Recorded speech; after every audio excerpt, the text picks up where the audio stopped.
Hello and welcome. My name is Manesh Samtani. I'm the editor at Regulation Asia. I'll be moderating today's session, Fortifying Your Fraud Prevention Strategy Against Sophisticated Scams. First off, let me thank the audience. Thank you to all of you who have dialed in to listen to this conversation. I'd like to thank the Asian Bankers Association and LexisNexis Risk Solutions for putting this event together. And of course, for allowing me to host this discussion on such an important topic. Now, in the last few years, we've seen our region experience a rapid digitalization of financial services. We all love the speed and convenience, but a side effect, of course, has been that this presents opportunities for criminals to target businesses and consumers with the different types of frauds and scams. Across APAC, we've seen new regulatory requirements aimed at addressing frauds and scams, government initiatives like national scam centers, public education campaigns, unprecedented collaboration between law enforcement, regulators, and the private sector, and of course, a significant investment in technology by banks and other FIs to combat this threat. So we're here today to hear a bit about fraud detection and prevention from a true expert in this field. You'll hear about fraud trends, statistics, different types of frauds and scams, the use of biometrics, intelligence, behavioral analysis, and other techniques to combat this activity. Our expert today is Thanh Tai Vo, Director of Market Planning for Fraud and Identity for APAC at LexisNexis Risk Solutions. Now, Tai has about 20 years experience in technology and risk consulting with a very particular focus on digital fraud in Asia. We will have a 20-minute Q&A session afterwards, so I would like to remind all the listeners to submit questions throughout the discussion. Before we begin, on behalf of the Asian Bankers Association, I would like to invite you all to the 2023 ABA conference in Kathmandu, Nepal. As shown on the screen, the two-day event will be held on November 9th and 12th in Kathmandu, Nepal. The theme of the conference will be Asian Banking, Roadmap for Recovery and Sustained Growth. So of course, the event is designed to provide a platform for ABA members to meet and network with each other, exchange views with experts, government officials, regulators, and other bankers from Asia Pacific and beyond. Please do visit the conference website to see the program, hotel information, and other details. The website information, I think, is being posted in the chat box. And without further ado, I'd like to pass the floor to Tai.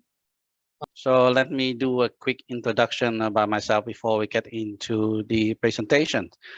I started my corporate journey in consulting, and that was 20 years ago, working at Pricewaterhouse, Deloitte, and Fortifying, a specialized risk consulting firm.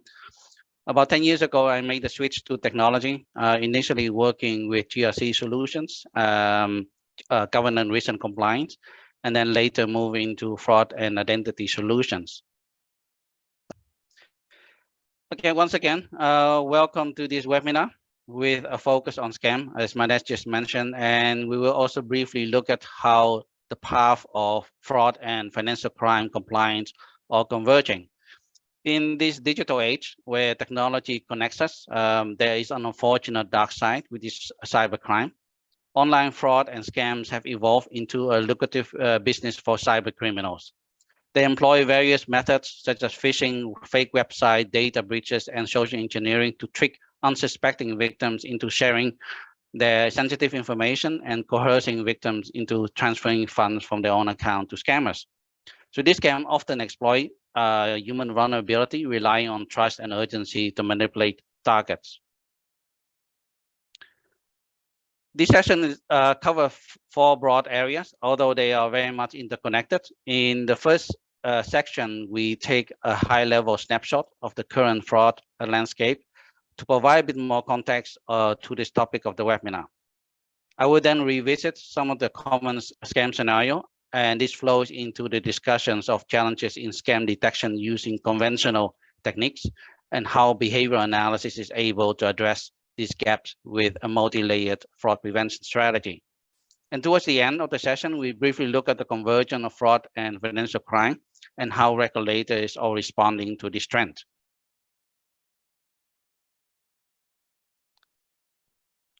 To kick things off, we follow a digital identity during a typical day to illustrate the concept of digital intelligence and how we can leverage digital intelligence in the fight against online fraud. All actors in the digital economy leave a digital footprint, whether they are a typical consumer or actors with more malicious intent. As they move along the customer journey, we can uncover more data fragments from these actors. For example, individuals may use email to set up a new account, or they use credit card to pay for online purchases. Some individuals may use one or multiple devices for online transactions. As they move, in this example, the user tried to set up an account by analyzing the contextual data of hundreds of data attributes. We can assess the risk of the particular transactions. Around the same time, the user attempts to make a purchase in another part of the world, and the risk analysis of this event indicates that this is a high-risk event. In this very simplified example, we note a few high-risk activity. One is the distance anomaly. Unless the person has a teleport machine, the large distance between these two events raises red flags. We also observed that the digital identity was connected to unknown device within a short time frame when it attempted to make that purchase. And this could also indicate that the bad actors has taken over the account of that user and made an unauthorized transaction. Looking at a broader perspective, we processed and risk assessed 96 billion transactions last year, which translate to around 5,000 transactions per second. The data from this transaction forms the basis of the LexisNexis Digital Identity Network, a repository of crowdsourced and tokenized data from our entire customer base. So using this intelligence, we build reliable, anonymized digital identities of every online user as they transact across locations, devices, and digital businesses. So within this digital identity network, we deliver risk assessment on some of the key data attributes that you see here. So I highlight 2.5 billion phone numbers, 9 billion devices, and this include mobile, tablet, and desktop, 2.5 billion digital identity, 3.5 billion email addresses, and 2 billion IP addresses. So let's look at the breakdown of the 96 billion transactions along the customer journey and by use case. Better risk decision can be made when intelligence is gathered throughout the customer journey, from the point at which the consumer opens a new account, then through the life cycle of that account, looking at things like password resets, details changes, and login right through to the point where payment is made.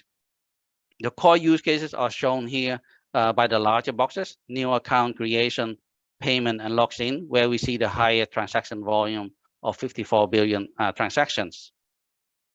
Overall, we continue to see new account creations as the key risk point in the customer journey. These transactions are attacked at the highest rate of all use cases. So around in 1 in 11 transactions is a potential attack. Having said that, login have seen the largest growth in attack rate in 2022, as fraudsters look to take over account created during the pandemic, as many businesses increase their online presence. The password reset attack rate via mobile app channel saw a significant growth supporting account takeover attacks.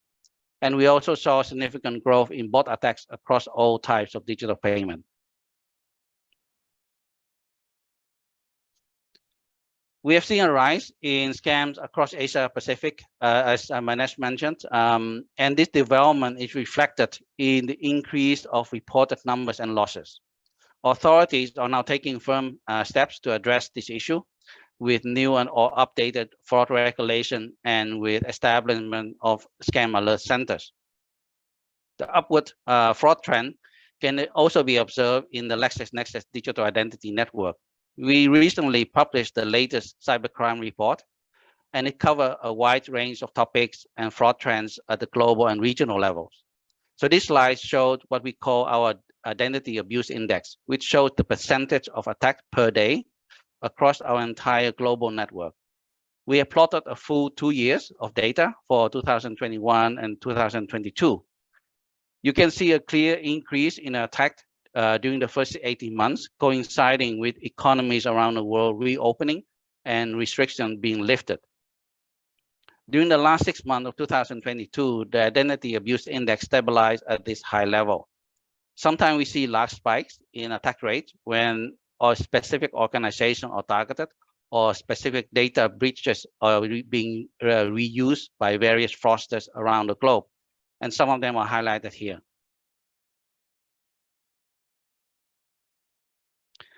So now we zoom in to get a more detailed view of the regional fraud landscape using 2 countries, an example, as they publish detailed and up-to-date numbers on scams and fraud. So I use Singapore and Australia as an example. Much of the public attention has focused on third-party fraud, such as phishing, identity theft, account takeover, and so on. In terms of volume or numbers of reported incidents, phishing has consistently ranked at the top of the fraud pyramid, as shown in these graphs, using official data from Australia ScamWatch and Singapore Scam Alert.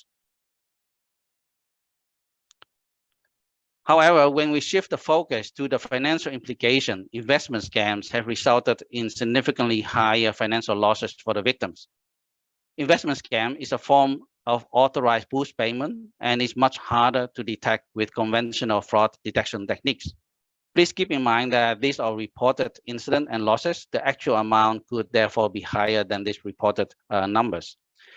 The above example also highlight one of the challenges when we discuss scam in APAC. And that is there's no single definition of what a scam is. In Europe, a scam scenario is wherein you make the payment or authorize the payment yourself, also referred to as authorized boost payment. In Asia, scam may refer to a broader definition of online fraud.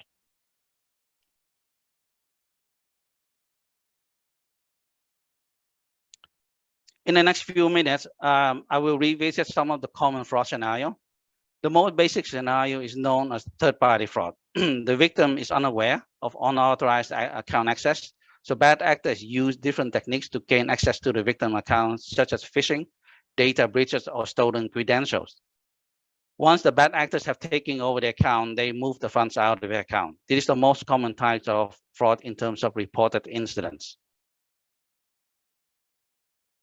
Impersonation scam involve a combination of social engineering tactics whereby the victims share authentication details or credentials with fraudsters. Some of the scenario may include directing the victim to fake website to fish for credentials. In other scenario, bad actors impersonate law enforcement officers to coerce the victim into sharing personal information, or by impersonating bank officers with a warning that the victim's account has been locked and request for a credential and OTP to unlock their account. And of course, once the bad actors have gained access to the victim's accounts, the funds will be moved out while the victims are unaware of these unauthorized transactions. In more sophisticated fraud and scam scenario also involve impersonation tactics, but the key difference here is with the other example is that the victim moved the funds or authorized this transaction themselves, also known as authorized boost payment fraud. Example of these scams are investment, romance scams, and money mules.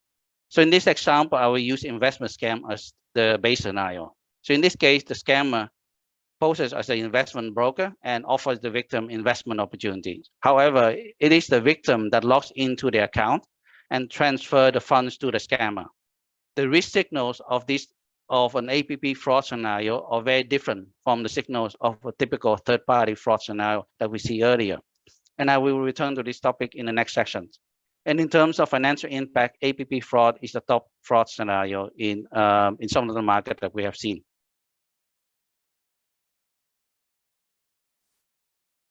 Fraud is borderless, and that won't be a surprise observation to most of you. And this fraud network map illustrates this point well. What it shows are fraud linkages using digital identity based on Q4 data of last year. Only organizations with incoming fraud into Singapore banks have been included in this network. I use Singapore as an example, but we can draw up a similar fraud network map for other countries in the region as well.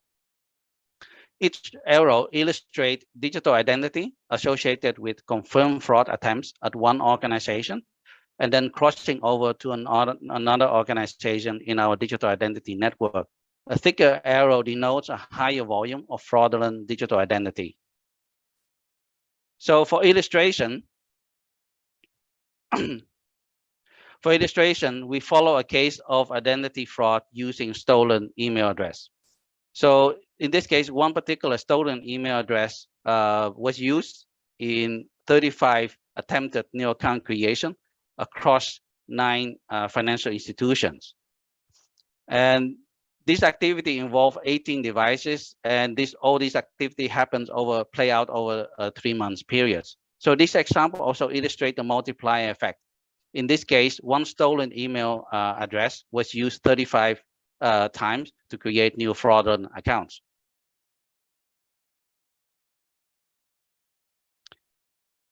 As organizations optimize their fraud model, an important factor to consider is where the money is being transferred to. The current scam pandemic has grown hand in hand with the surge in mule accounts around the globe.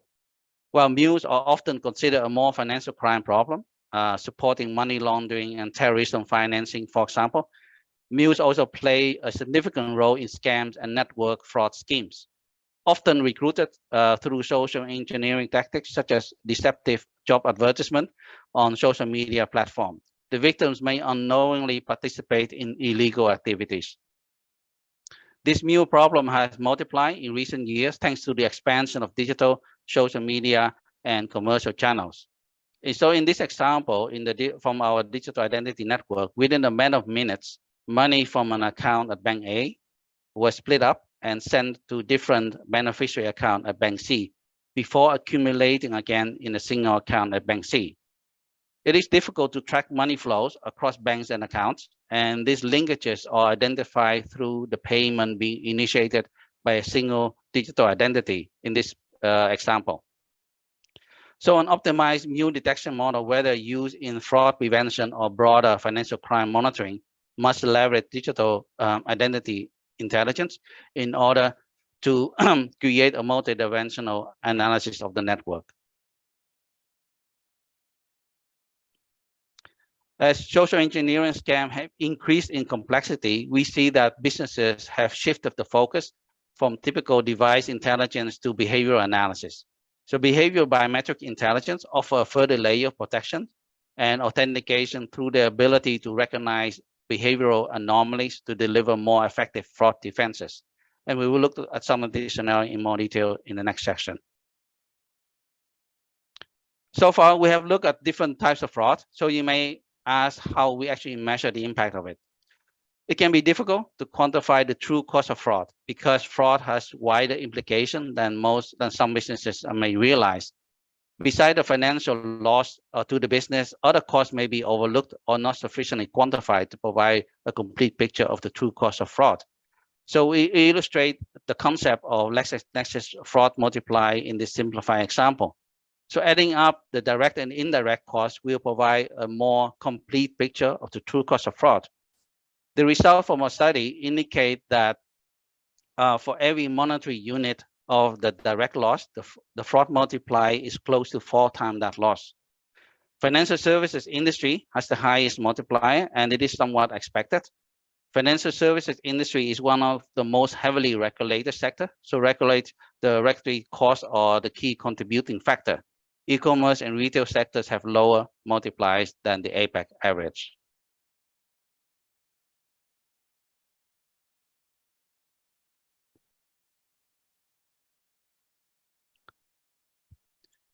We have briefly discussed APP or authorized push payment fraud earlier. In this scenario, the victims are making the transfer from their own accounts. What makes APP fraud hard to detect is that the risk profile is different from the common types of third-party fraud. So let's use account takeover as a simplified example. When a bad actor takes over an account and logs in, the risk profile of that account changes because, for example, IP address, geolocation, behavior, and device information, etc., are different and may have already been flagged in our digital identity network. So this is illustrated on the left-hand side using 7 data attributes for illustration. So in this example, we can see that the account has been compromised as indicated by the high risk score. In an APP fraud or scam scenario, on the right-hand side, the victim is being coached to execute a number of payments from own accounts. So when the victim logs into the account, it appears as a normal login.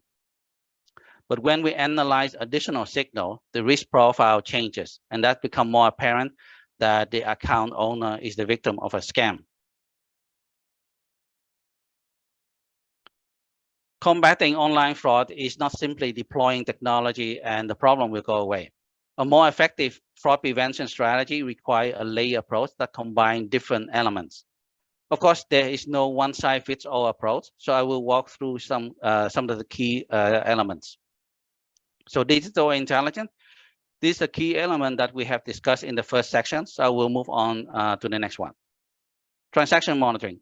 Perhaps this user logs in at the end of the month to pay bill and check the balance.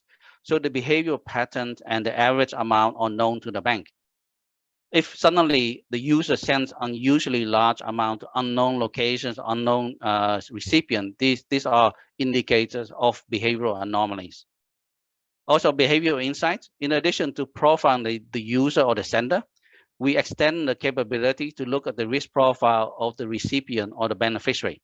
For instance, the user had received many inbounds payment before the current transaction. This could be a risk indicator of a typical mule activity, or the user is trying to send small amount into multiple accounts to hide red flags. It is a risk indicator for typical money laundering activities.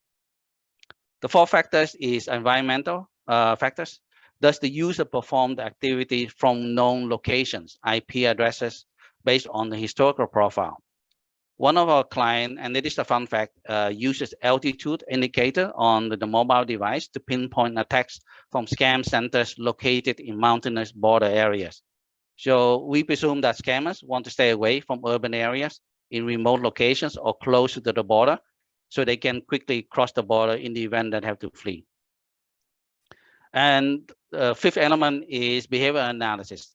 A normal user behaves differently from a fraudster or a bot. And a user that is under stress also behaves differently from the historical profile of that user. And in addition, when an active call is detected during the setup on a new beneficiary account, it may indicate that the user is receiving instructions over the phone. Of course, one signal in isolation may not provide a full picture, but by combining the signal with other risk signals, we can better assess the risk. Also, the behavior of the user deviates from a normal pattern when the user is on the phone, as the device is moved back and forth between the ear and typing the details of the new beneficiary on the mobile device. And additionally, we use machine learning to further refine scam detection model. The key takeaway from this example is that one risk signal may not provide a conclusive result, but by combining multiple risk signals, we can better create fraud detection strategy.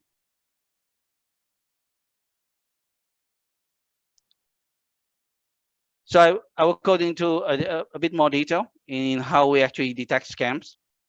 So, and I will elaborate on an early example of APP fraud and scams.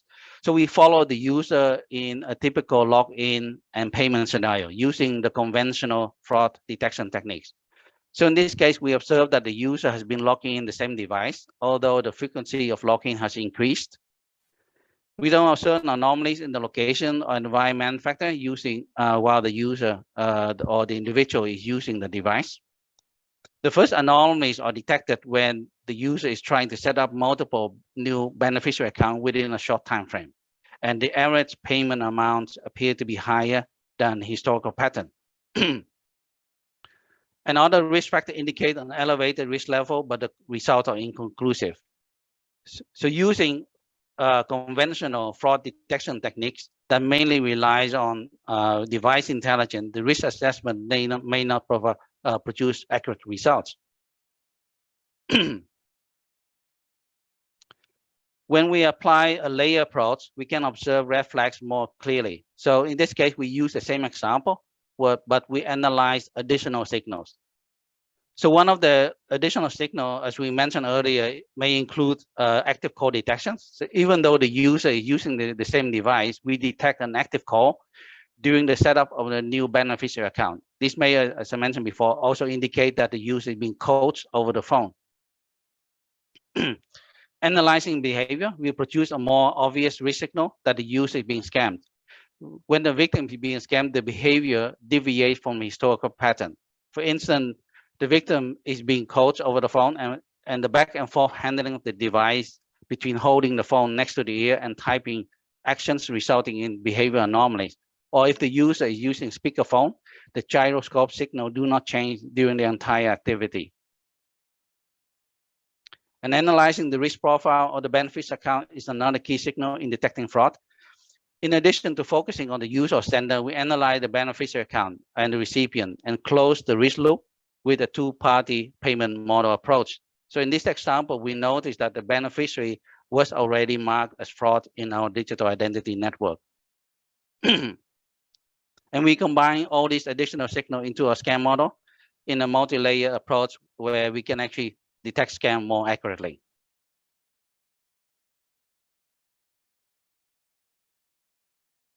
So this diagram visualizes sample reading from the device gyroscope. The additional behavioral biometric signals create unique indicators of risk that we can include in scam detection model.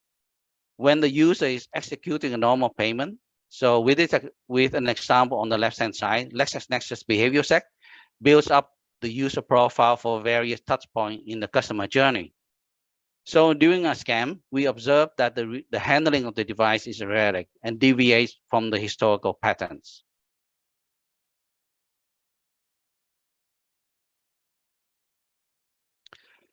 So when LexisNexis Behavior Set analyzes the behavior of user, it involves more than just looking at what the user are doing on screen, but also how they interact with the device. For example, the way they hold it and the action of the device. These are 4 key questions or elements that we try to address. Is this a person or a bot? So some bot may be able to mimic human behavior on screen, but the interaction with the device is different from a person that is holding the device. For instance, some fraud syndicates may use click or bot farms to test stolen credentials.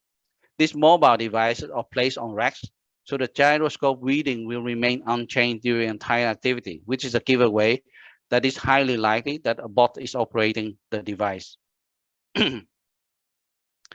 Is the user a genuine user? So Behavior Set analyzes the various risk signals against expected and fraudulent behavior to determine whether the user is a genuine user of the account. The third element is user authentication. So in this, is this the same person that is handling the device? Or more specifically, is the current user of the device the same person based on historical behavior pattern? And the last element in scam detection is by combining behavioral analysis and digital intelligence, we can deliver a more effective fraud prevention defense. I have summarized some of the key behavioral biometric signals on this slide. I will briefly walk through them and highlight some of the key ones. So using advanced keyboard shortcuts, such as copy-paste functions, a bad actor may copy credentials from stolen lists and paste it onto forms and fields, for example, while a genuine user has already used this account multiple times and can type in the credential more confidently.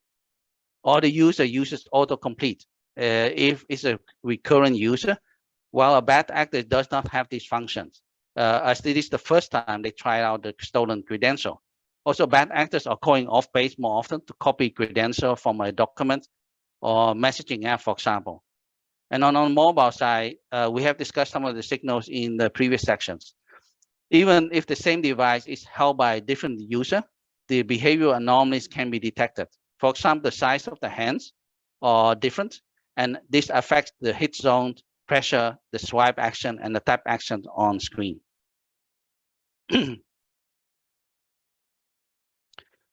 So let's look more closely at some of the key fraud scenario. I could spend the whole session on this topic, but I will highlight the key element in each of the use case. In a new account setup scenario where we see the user for the first time, we compare the user behavior against preset or customer specific profile and analyze other suspicious behavior pattern. So leaving the page more often or using advanced commands and shortcut. Also high familiarity with the onboarding process. For instance, a genuine user may take time to go through the instructions and account setup page as they prepare the requested information. While bad actors have gone through this process many times using stolen credentials, so they are very familiar with the flow. Also, when we detect an excessive number of credentials used by from one device, this is another red flag.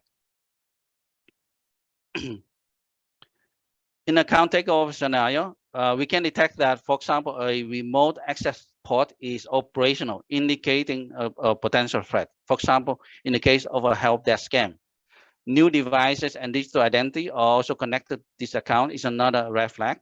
And the robotic behavior when a bot is attempt to mimic the human behavior. Also mismatch between device signal, location, and other data attributes that are associated with this account. We have discussed scam detection using multi-layer approach at length in previous sections, so I move on to the next one. Risk-based authentication is another security layer that is integrated. In most activities, genuine user will go through a seamless experience. However, when behavioral anomalies are detected, an additional layer can be added to authenticate the user in high-risk events. And bots and automation, which we also have covered throughout this session, we analyze their behavior that includes signals such as speed and rhythm of typing, uniformity in typing with little or no mistake, and so on.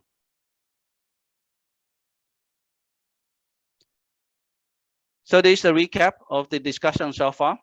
We have this, as we have discussed earlier, preventing scam require a multi-layered approach that includes 6 key elements.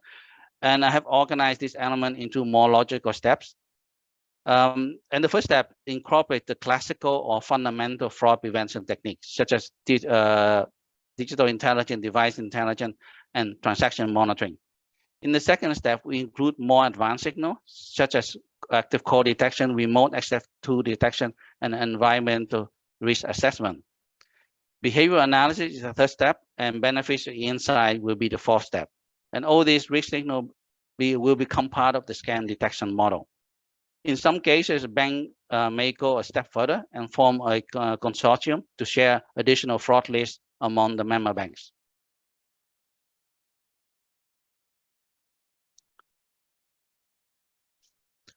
Traditionally, we observe that the compliance professional rely more on physical intelligence, such as verifying identity document, financial record, and business charters. But with the expansion of online channels, virtual onboarding is now the norm in many fintech businesses. Consumers use their mobile to take selfies and copy of their ID and conduct liveness tests, for instance. Effectively, users create their own digital footprint for online services. And it is where fraud and financial crime compliance intersect. And with the digitalization of services and commercial channel, this process is irreversible. Most of us have online account in some, if not all, key industry listed here. And some financial regulators have also recognized this trend and have started mandating banks to connect the fraud and financial crime compliant technology and processes.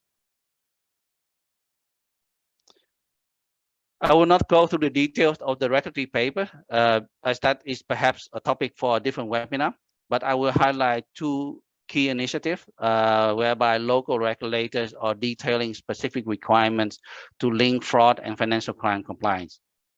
Hong Kong Monetary Authority published a guidance paper, Transaction Monitoring, Screening, and Suspicious Transaction Reporting, as recently as February this year. with a specific requirement to include digital footprints of a transaction as part of transaction monitoring process.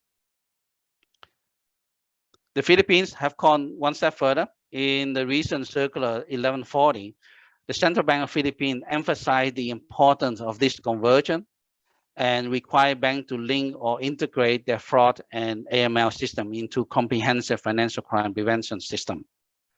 And with this topic, I will have come to the end of the presentation. Thank you again for listening, and I will hand it back to Manesh. Thanks a lot, Tai. Very interesting presentation. I can see there's a number of questions from the listeners. I have a few questions of my own, and I guess we still have a bit of time, so we'll try to get through as many of them as we can. For those listening, if you do have additional questions, feel free to continue to feed them through, and we'll try to get through them in the remaining 20 minutes or so we have. Maybe to start, if you don't mind, well, first off, let me just address one of the questions. Somebody asked about the presentation slides. I believe we'll be sending that out to the listeners afterwards. Yep. So yeah, just wanted to let everyone know that. So Tai, you talked a bit about the convergence of fraud and financial crime compliance. Can I ask, from your view of the region, how are you seeing banks integrate their fraud and FCC functions? We're used to hearing about banks operating these functions in silos. So I'd like to understand from you whether this is changing. Where do you see the most progress being made? Any particular reasons for this? Okay. Yes, indeed. If you look at the moment, the discussions around linking fraud and financial crime compliance technology, it's more related to at the technology level. So when you look at, for example, when you look at an entity, you can view it from a compliance or risk perspective, but ultimately it's the same entity. So it does make sense to connect these two silos, technology level that enables both functions to assess risk with a view of 360-degree risk view. As the digitalization process is moving ahead at a faster pace, you can no longer look at risk from a silo perspective. At organization level, the discussion is progressing a bit slower, although we observe that some banks in Singapore have started this conversation, but in other countries, the conversation is still exploratory. Banks are complex and face many challenges, so it will be very challenging for one function to manage such vast compliance and risk domains. Having said that, there will be areas that will remain separate, whether it's a fraud area or financial crime compliance domain, as these two areas cover different perspectives of a transaction or event. Thanks so much. There's quite a few questions about the data that you collect. So I know you talked about digital footprints, how they can show different perspectives of transactions, IP addresses, geolocation data. Can you talk a bit about how you obtain this data?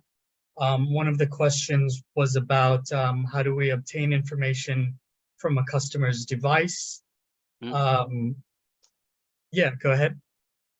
Yeah, so our digital identity network is a vast repository of data attributes. So the main challenge is linking and analyzing the connection between these data fragments, because the data itself is basically, a device ID, an email address, but linking all these data attributes and make sense of the data that is critical in assessing the risk of an event or transactions. So let me give an example. When a user logs into an account or makes a payment, we analyze hundreds of data attributes from that particular transactions, ranging from the device ID, digital identity, device readings, account details, IP address, geolocation, down to the detail level, such as operating system and screen size. So the important aspect to highlight here is that we don't look at a single risk signal, but the contextual data around it. For instance, if you buy a new phone and reinstall your apps and set up your accounts again, the activity should not be blocked. So even though the device has changed, but the other contextual data remains the same. And it's also important to know that all data is anonymized. What it means is that all data fragments are hashed and cannot be linked to an individual person. The hash is basically a long strings of numbers and characters, and it is done to fully comply with data privacy requirements.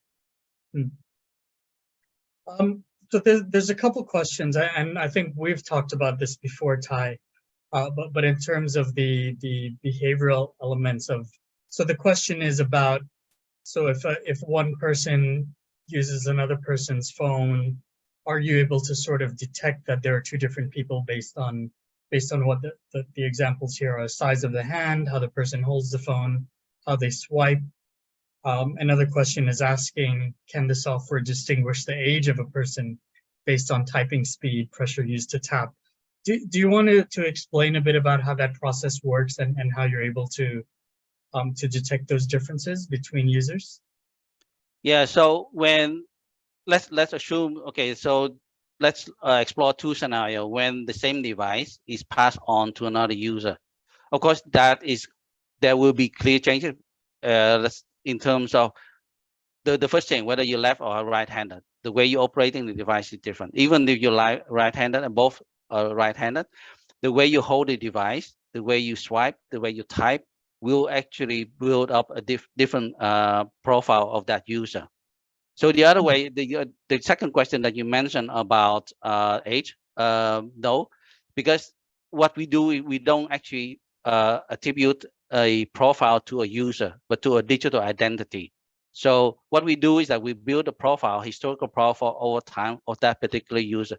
Whether you're 1 year old, or obviously 1 year you can operate the device, let's say you're a teenager, or more in more mature age. So, but we do see the difference in terms of behavioral pattern, behavioral analysis profile that is attached to that particular account. So let's address some of the questions about IP addresses, VPNs. So yeah, with regards to IP addresses, how would you address a situation where a fraudster is trying to obscure their location? So for example, using a VPN. Another question is, can we detect different IP addresses from usual IP addresses used by the original account holder? Yeah, go ahead. Yeah, that is an interesting question, and it's very much linked to your second question, talking about the contextual data of a particular transaction or events. So when we look data point in isolation, it may not provide an accurate view of the risk.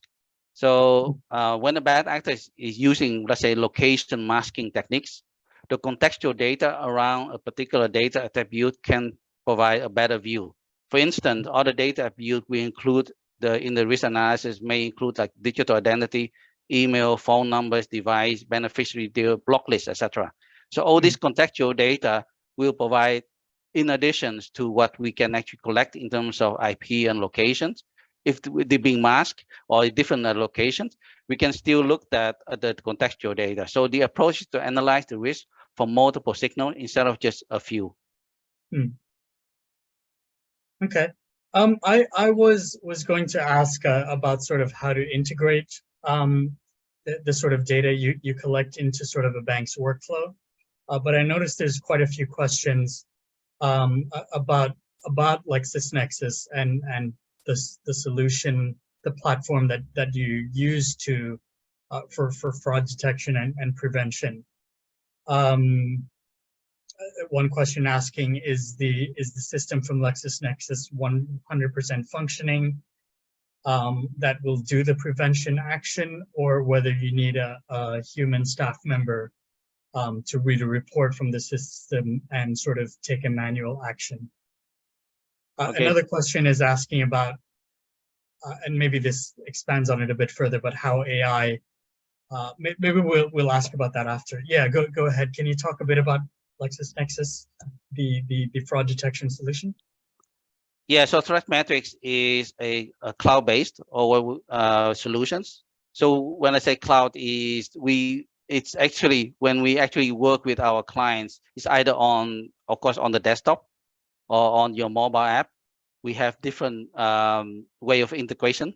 So think of a way of it's a real-time system. So as and when a user or a consumer on your platform is transacting with your website or with the app, we actually risk assess that particular transactions. So there's no manual intervention. And when I say risk assessment, it happens in milliseconds. So when the reason why is that, of course, we have to stop the transaction before it actually go through. So before we actually provide the risk assessment, we already have a risk score that we actually pass it on to the internal system of our client that we work with, and they can actually take then decision whether they accept this kind of analysis or basically pass through for a further review. And that is something that we work with our client to define and to refine this risk model, where we can actually refine the risk model and make it more company specific. Okay. There are a couple of questions about. So I know that I've been told anyway that a lot of the fraud cases or the efforts that are being made by banks maybe in North Asia are really a lot to do with, say for example, credit card fraud, account takeover, maybe some of the more simpler typologies. Can you talk a little bit about some of the more sophisticated types of frauds? How should banks be thinking about scaling into more advanced technologies? One of the questions was asking about the use of artificial intelligence to identify fraud. Another question is asking, how do you identify mule account activity? Yeah, go ahead. Yeah, so the fraud landscape usually go through a number of stages of maturity, as you will. So bad actors have one aim, getting the most reward with minimal efforts. So the easiest way is to buy or use stolen credentials and use them to take over accounts or create fraudulent new ones. So when businesses implement fraud defenses, this cyber criminal will have to find a different method of attack. They may have to put in more effort by using social engineering tactics and build a storyline for their malicious activities, such as impersonating a bank officer to fish for credentials. In more sophisticated scams, such as investment and romance scam, they may even set up fake website that looks pretty real, or acting as a different persona to trick victims of a romance scam, for example. So in my presentation, I highlight the importance of layering your fraud approach prevention to detect different types of fraud and scams, from the most common type one to more sophisticated scam where behavioral analysis play a critical part in your fraud defense.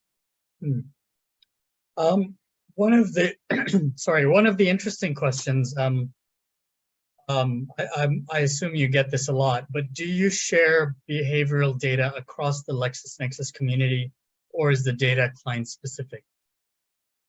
The behavioral profile is client specific. Okay.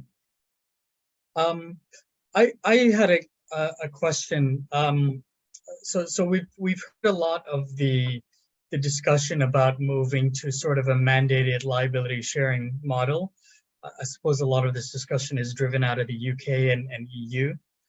How do you see this conversation progressing in Asia Pacific? How do you see it moving forward? Are banks concerned about this? What's your view on it? Yeah, that is certainly a hot topic. So on this topic, the UK is quite far ahead. In fact, the payment system regulator will implement a requirement next year for banks to show the part of the scam losses. At the moment, I think the split is 50-50. So the victim will bear 50% of the loss and the businesses the other 50%. In APAC, the discussion is still in very early stages. There's some regulators that already have a discussion, like the MAS in Singapore, Monetary Authority in Singapore. Last year, they issued a tentative consulting paper, but that has now been put back to this year, to October, which we can expect hopefully in the next couple of weeks. In other regions, is that it's pretty much the discussion is still very early stages, as I mentioned before, and it's usually more evolved around the unauthorized transactions rather than authorized push payment fraud. Okay, there's a question about passwords, using passwords on your personal devices. I suppose it's, yeah, what's your view on the use of passwords and whether they should be stored on personal devices? I think that is a bit more on IT security rather than in terms of fraud detection. So I think, yeah, I mean, it's not best practice actually to store your password anywhere. Yeah. So, but as I mentioned before, it's more an IT security discussion than a fraud discussion matter. Sorry, I'm just jumping around a bit, trying to get to all the questions. One is about crypto investment scams, very common now. What's the best way to identify if the person is a real investor on crypto or just trying to scam you? I don't know if you have a view on this. Yeah, so whether it's a investment scam with cryptocurrency or with another monetary unit, I think the behavior pattern, the behavior analysis of around a particular user, that will give away some of the key risk signal. For example, of course, the first step is to analyze, of course, whether you are dealing with, a legitimate entity. For example, that is a requirement, or that's a more personal responsibility. But beyond that, I think in terms of how you behave online, whether it's a malicious actor or a genuine user, the behavior will be different.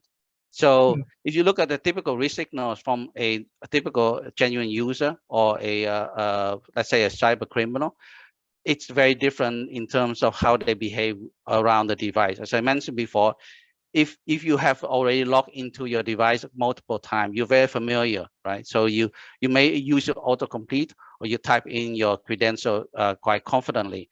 But if this is the first time that you're trying to do that using stolen credential, that's where you see some of the anomalies from the normal behavior patterns.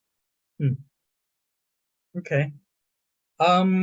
There's one question about, I guess this more asks about how certain you are when it comes to being able to link a transaction to fraud. How can we ensure the data you obtained and showed as suspicious or actually linked to fraud? Okay, so that's a very good question. So before we actually implement or actually roll out the technology, is that we work with our team, with our clients, to actually define different levels. So it's not just define the risk score, but also where you see the higher risk point. And this is where we actually build the touch point, where we actually assess the risk at the different touch points. So it could be a login, could be a new account opening, and within login there are multiple levels. For example, change of details, change of your email address, change of your phone number. On the beneficiary side, whether you update your beneficiary account, adding new one or deleting new one. So these are some of the touch points that we work with our client to define what are the key risks and define what level of risk is acceptable and what level of risk is perhaps a high risk, consider high risk. So our solution is not one size fits all. So we work with individual clients to actually define this kind of threshold. There's a question about the turnaround time for determining whether a transaction is fraudulent based on the identity of the beneficiary account using the LexisNexis Global Identity Network. Yeah, the turnaround time, as I mentioned, is near real time. And when I say near real time, it's a matter of milliseconds. So of course, between the point of our solution and the point of client, there could be multiple factors. For example, if you use ISP, if you use other routing technology. So, but usually it's within real time in a matter of milliseconds. There's a question about the role of fraud prevention strategies to support open finance initiatives. Any thoughts on that? Yeah, open finance is a term that is used quite often nowadays. Open banking, open finance, etc. So we do have a concept where we already, in a way, we work with some of our banks, what we call the consortium, where we already shared information, where we share, let's say, block list, device that are being flagged, beneficiary account are being flagged, etc. So that is a form of, in a way, but it's more within the closed group. Okay. There's a question kind of going back to you mentioned earlier that the data is client specific. The question is around what data is actually shared across the LexisNexis community or across the wider bank network. Is there any sort of data that is kind of mutualized or shared within your platform? So the digital identity network is not, in a way, it's not a sharing platform. So it's not a lookup tool, if that's what the question is. So imagine is a vast repository of data points. So as and when you transact with from A to B, let's say you transfer money to another account, that is when we actually risk assess. So we look at, for example, the device. Has this device been flagged in our digital identity network? Has the beneficiary account been flagged in our identity network? And if some of these risk signals are high, we can actually adjust some of the risk scoring methodology, as I mentioned before, and work together with our client to define this kind of risk model. So it's not what you mentioned, like sharing in a way that we share the data, but it's more repository data where we can actually test or risk assess some of the attribute, the risk attribute that based on the transactions. So the data attribute for new account opening is very different from, for example, payment or for login. So it's not like the same set of data that will be assessed, but different sets of data. Okay, and maybe as a final question, do you want to talk a little bit about how you're using AI to help identify frauds and analyze transactions? Yeah, so we do use machine learning model, machine learning to actually define, the model. Of course, because we talk about a lot of volume, a lot of transaction volume that is almost impossible to actually look into detail and manually. So we use machine learning model to refine some detection model, and some of these models are more industry specific and also specific to use cases, whether, as I mentioned before, a new account creation, login, or payment. And these are different sets of models that we actually deploy. I guess we'll end it here. Thanks once again, Tai, very much for today, and to all our listeners for dialing in.